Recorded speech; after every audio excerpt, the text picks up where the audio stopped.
वाटी पांचाली वेदी मध्यात समुत्थिता सुभागा दर्शनीयांगी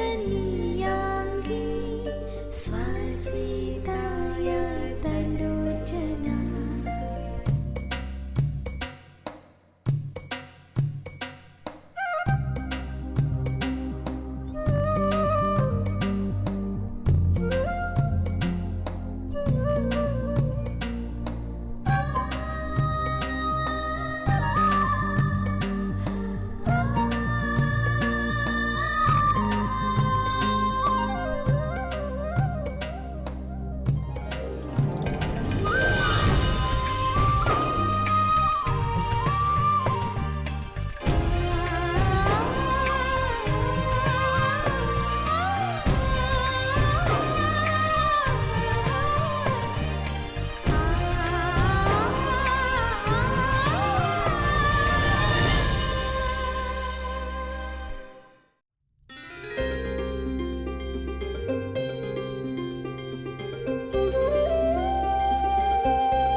अब मैं वासुदेव कृष्ण से यह आग्रह करूंगा कि वो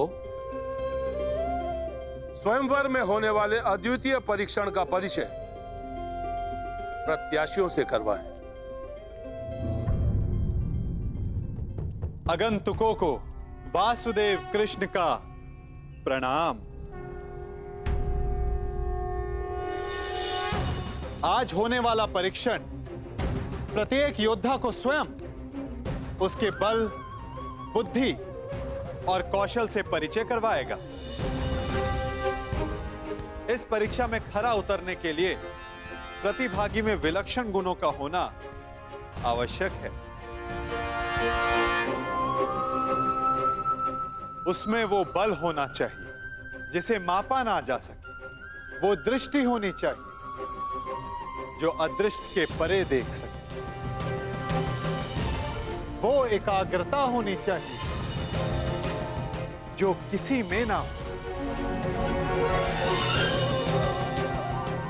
और लक्ष्य को बिना देखे भेद सकने का सामर्थ्य भी।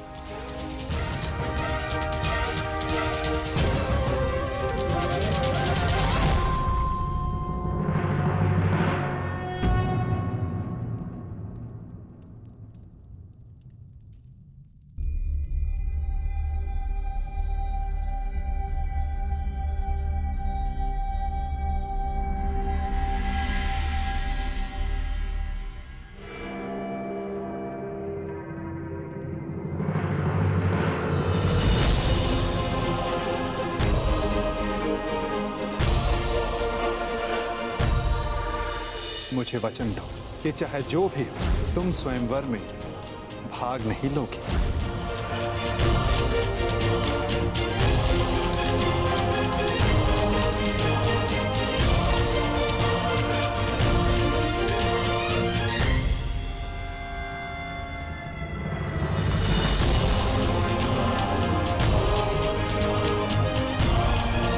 केवल इस धनुष की सुंदरता को देखकर आकर्षित मत होइए मित्रों। चूंकि धनुष है तो लक्ष्य अवश्य होगा। सोचिए, कहां होगा आपका लक्ष्य?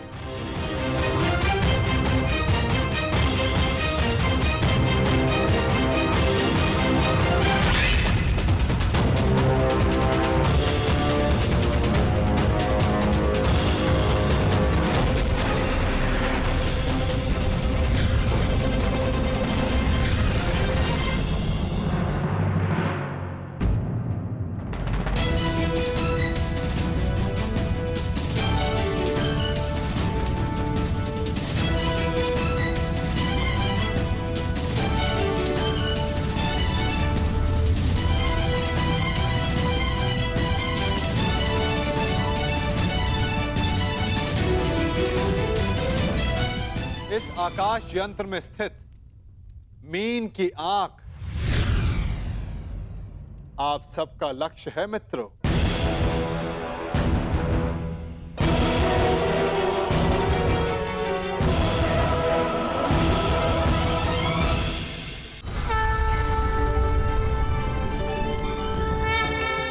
आकाश यंत्र में स्थित मीन की आंख आप सबका लक्ष्य है मित्रों। संसार के सर्वाधिक शूरवीर और बलशाली यहां उपस्थित हैं, परंतु प्रश्न यह है कि आप में से इस जल प्रतिबिंब को देखकर मीन की आंख का लक्ष्य कौन भेद सकेगा?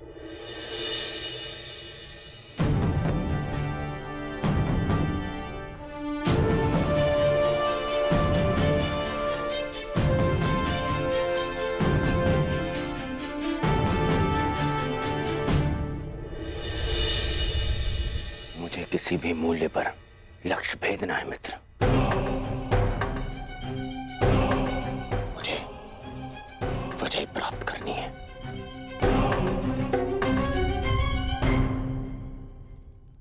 अब मैं क्रम से वीरों का नाम पुकार कर उन्हें परीक्षण के लिए आमंत्रित करूंगा। सर्वप्रथम भद्रराज शल्य।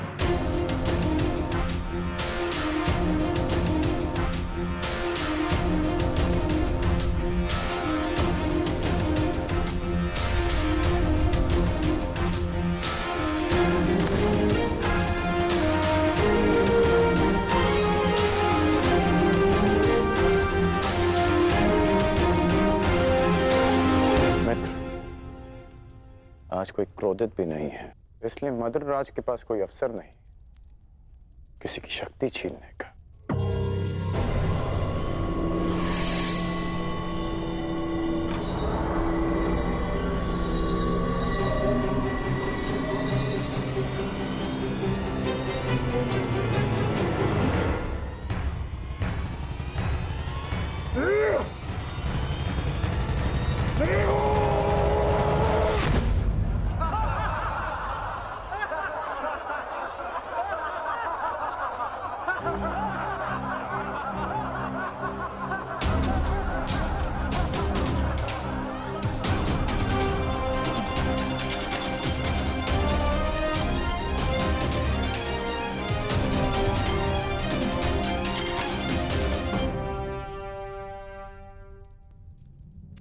अगले प्रत्याशी काशीराज।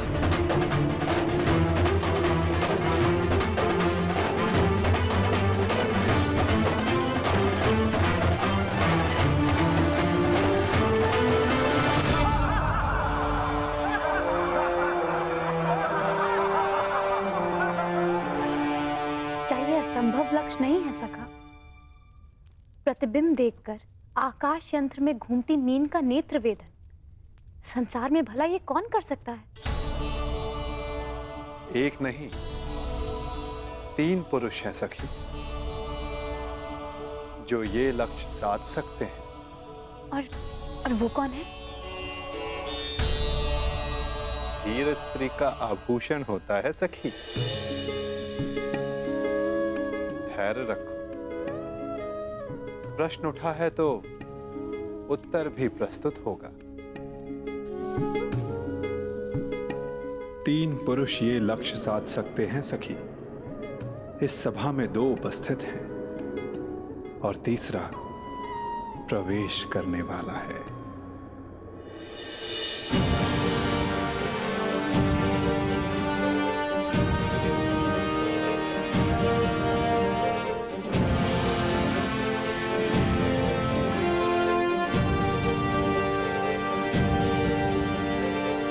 अगले प्रत्याशी भगत नरेश जरासंध।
चलिए सखा, कम से कम ये विश्वास तो हुआ कि ये धनुष उठाया जा सकता है। वैसे सखा, क्या अर्जुन भी ये धनुष उठा सकते हैं?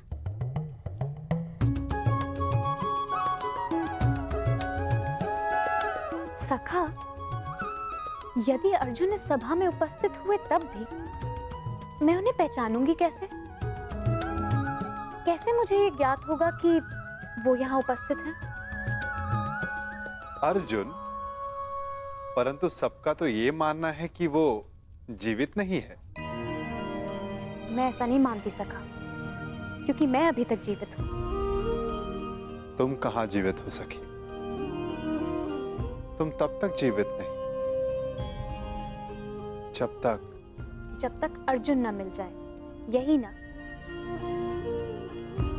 और यही तो मेरा प्रश्न है केशव, कि मैं उन्हें कैसे पहचानूं, जो मेरे जीवन का एक कारण है।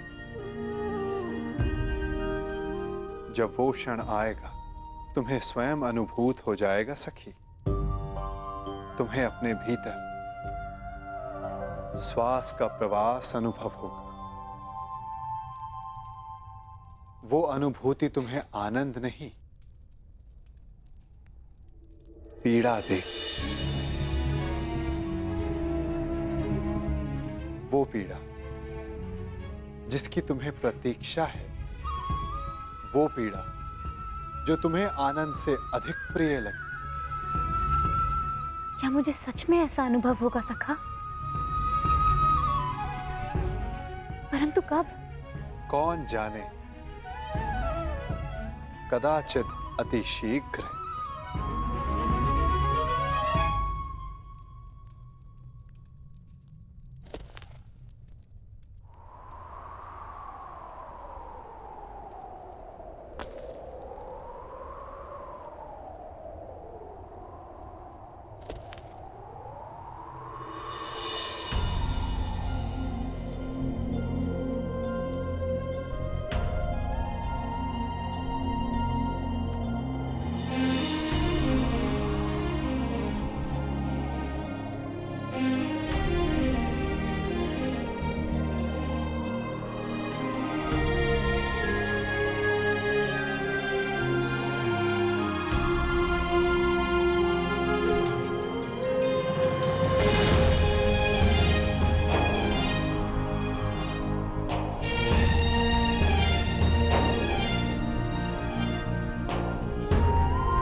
क्या हुआ?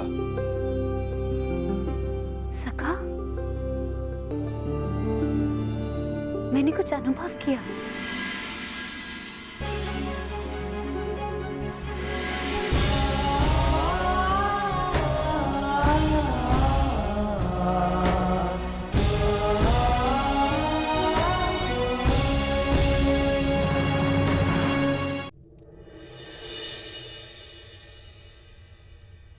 यश भ्राता,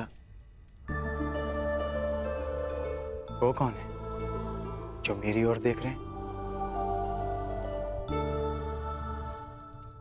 जो राजकुमारी के समीप बैठे हैं, वो वासुदेव कृष्ण हैं, द्वारकाधीश। हमारे ममेरे भाई भी हैं, परंतु वो तुम्हें नहीं देख रहे। वो स्वयंवर में आए सारे प्रतिभागियों को देख रहे हैं। वो कमल नयन वाले हैं, इसीलिए सबको लगता है कि वो उन्हें ही देख रहे हैं, परंतु नहीं।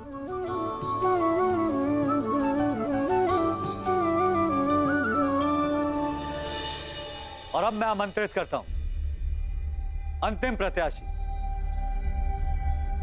हस्तिनापुर के युवराज दुर्योधन।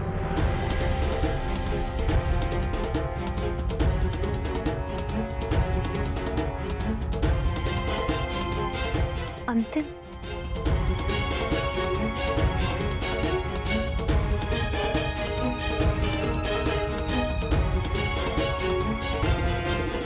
वो दिन कब आएगा जब मैं इस दुष्ट की छाती पर गदा से प्रहार कर पाऊंगा।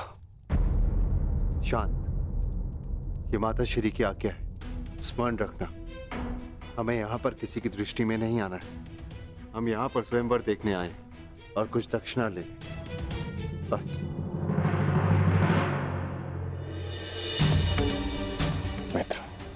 मित्र, मैं जानता हूं कि तुम ये धनुष उठा सकते हो, परंतु स्मरण रहे कि तुम अपने पांव के मध्य तनिक दूरी बनाए रखना, ताकि तुम धनुष का बोझ संभाल सको। धनुष का एक भाग भूमि पर रखना, ताकि प्रत्यंचा चढ़ाते समय धनुष तुम्हारे हाथ से छूटे ना।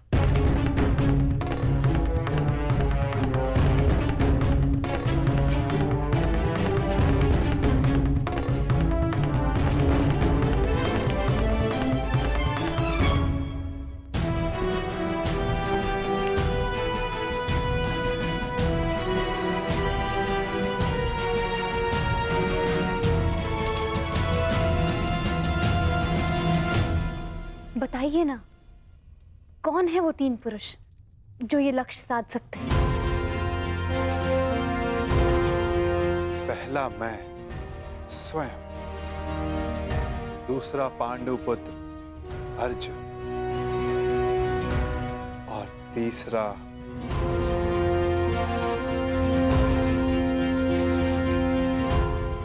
मैं राधेकर। मैंने संधान लक्ष्य देखकर ही किया, आपके नेत्रों में देखकर। कदाचित तीसरे वीर के लिए मैं आपका संकेत समझ गई हूं सखा।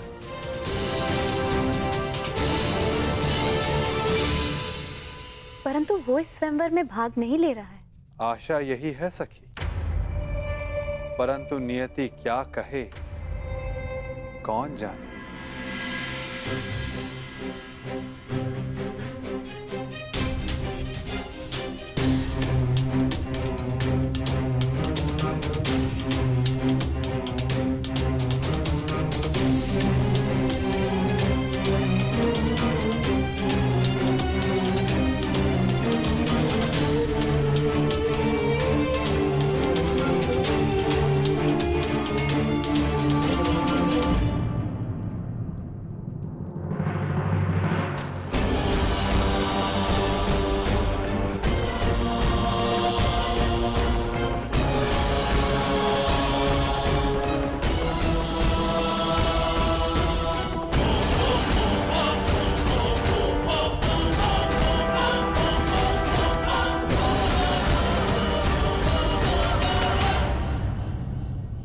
अपने पांव स्थिर रखना मित्र।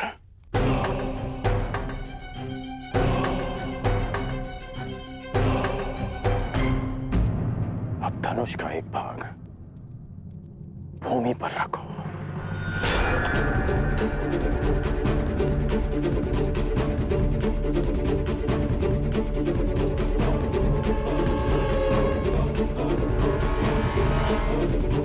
बल लगाकर धनुष को मोड़ो।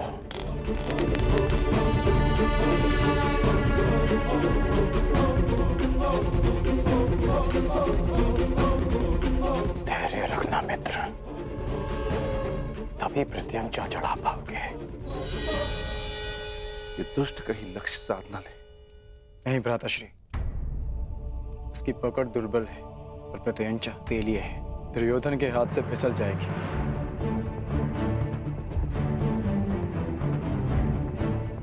नहीं,